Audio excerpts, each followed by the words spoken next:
Welcome to Request for Inspection. Sit back, relax, and concentrate, as the coming crime recap is not for the faint-hearted.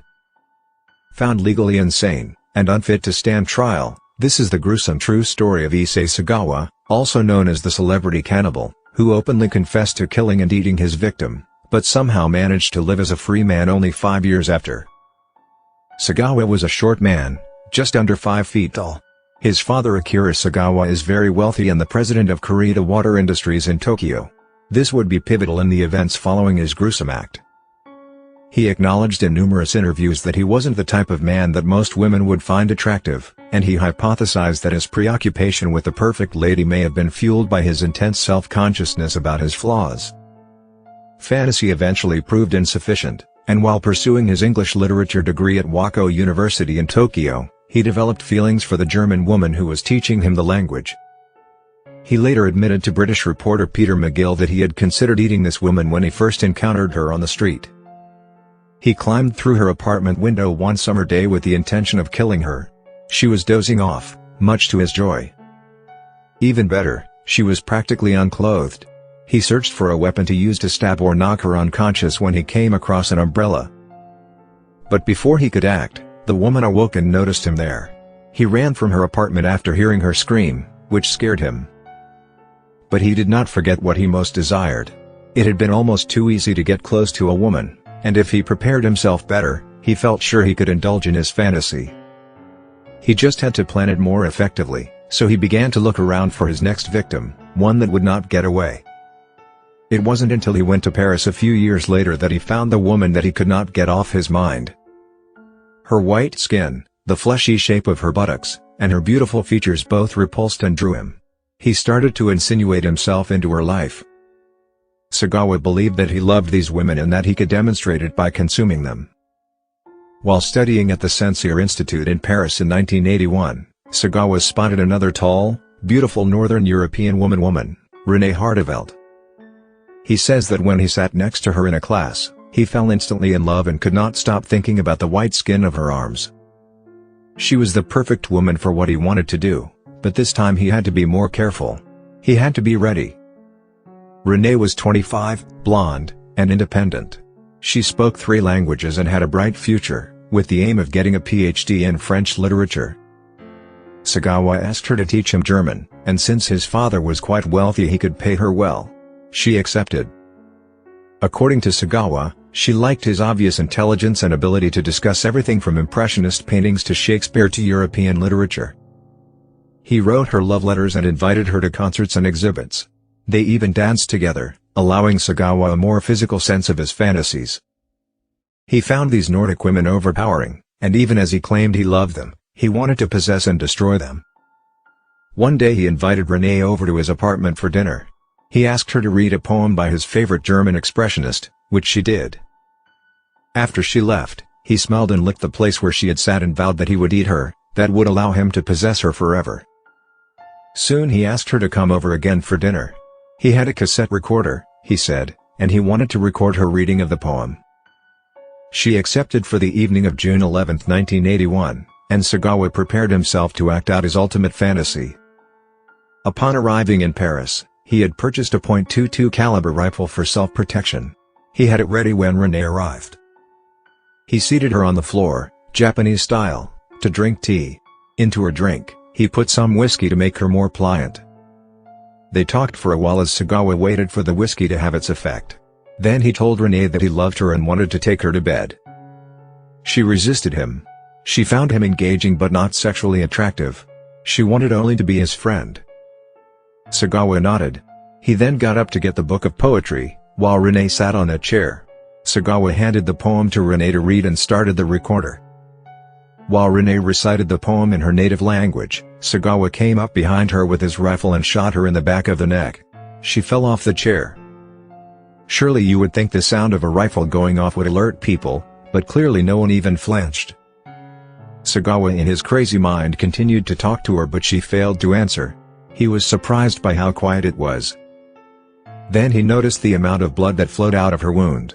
At first, he attempted to clean it up. He finally gave up. He then undressed her, finding it difficult to remove clothing from a corpse. but he was pleased that now she could no longer refuse his advances. She belonged to him.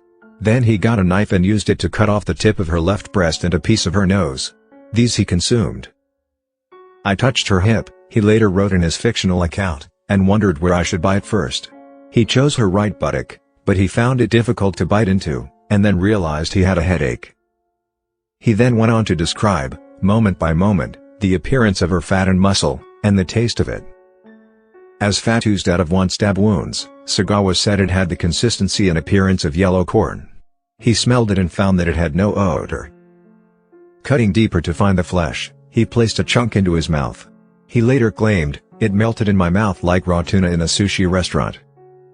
To him, there was nothing more delicious, and he looked into Renee's dead eyes to tell her so. He was ecstatic now that he had indulged himself in his fantasy. He had this gorgeous body all to himself. It had taken him until the age of 32 to consummate his desires, but he had done it. Then he got serious. Using an electric carving knife, Sagawa began to cut Renee into parts. He laid out strips of flesh to store for later and nibbled on a few pieces raw.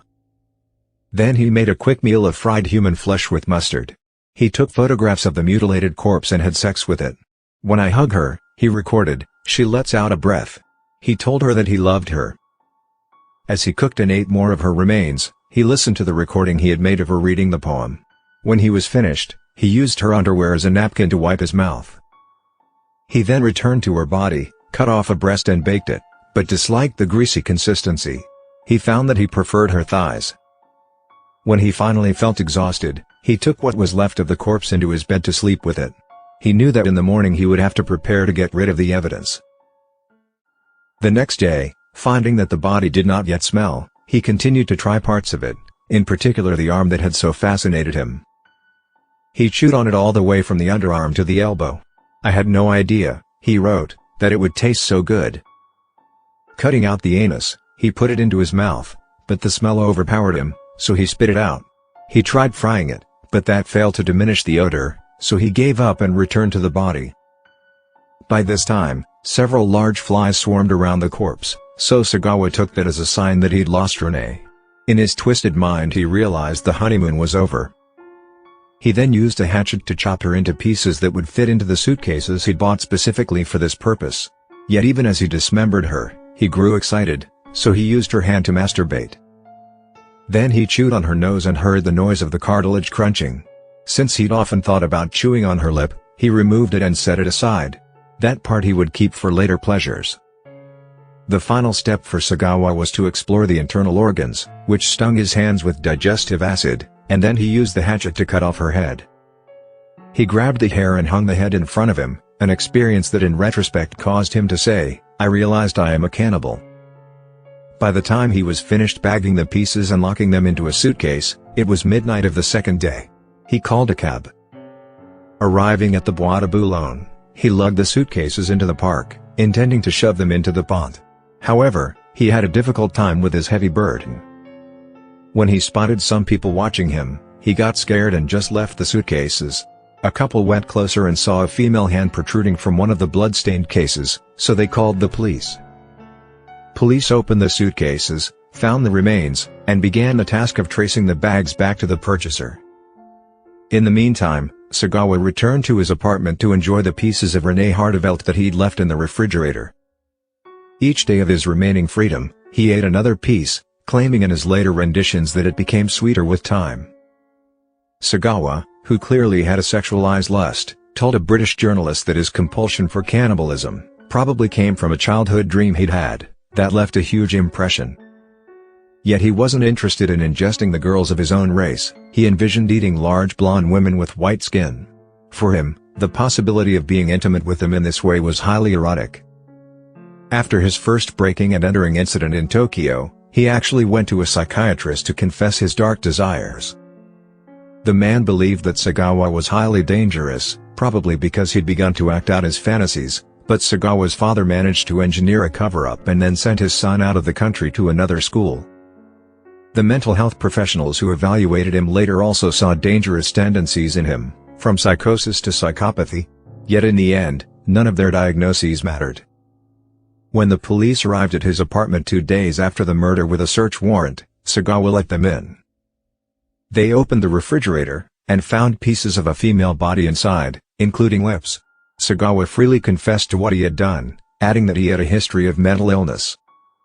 In fact, his descriptions were so detailed and salacious that a judge decided he was not competent to stand trial. He was clearly delusional. Sagawa received a sentence of incarceration for an indefinite period, in the Paul-Garo Asylum. 3 psychiatrists who evaluated him, said that he'd never be cured. According to Brian King, who edited Lus Mord, while in the hospital, Sagawa corresponded with several members of the Japanese literati, who sent him books about other cannibals. "I realized I was not so unusual," was his comment. He also said that he'd learned how to go about such a crime without getting arrested. It pays to be rich, and his father, Akira Sagawa, eventually worked out a deal in 1984 to have Sagawa transferred to the Matsuzawa Psychiatric Hospital in Japan. There Sagawa remained for only 15 months before he was granted his freedom in August 1985, again, thanks to his father. After killing a woman and consuming her remains, Sagawa was able to go freely about in society only 5 years after the crime. He was even granted a passport to go to Germany. What made the situation worse was how he reveled in what he did and was only too happy to tell people about it on television talk shows. He even agreed to appear in several Japanese pornographic films, and he wrote 4 novels. The one in which he described the details of his murder sold over 200,000 copies. Thanks to his father, he'd gotten away with murder, and he was quite proud of it. For those who want to see his art, he shows examples of his paintings, mostly of the fleshy buttocks of white females. Issei Sagawa died due to complications of pneumonia at a hospital in Tokyo, on November 24, 2022, at the age of 73. This truly is an insane real story of a killer and a cannibal who is clearly demented but somehow managed to escape life in prison. Considering in his books he claims he knows how to repeat his crime without getting caught. The only question that remains now is, did he kill and consume again? Thank you for watching, and subscribe for more gruesome crimes that shook the world.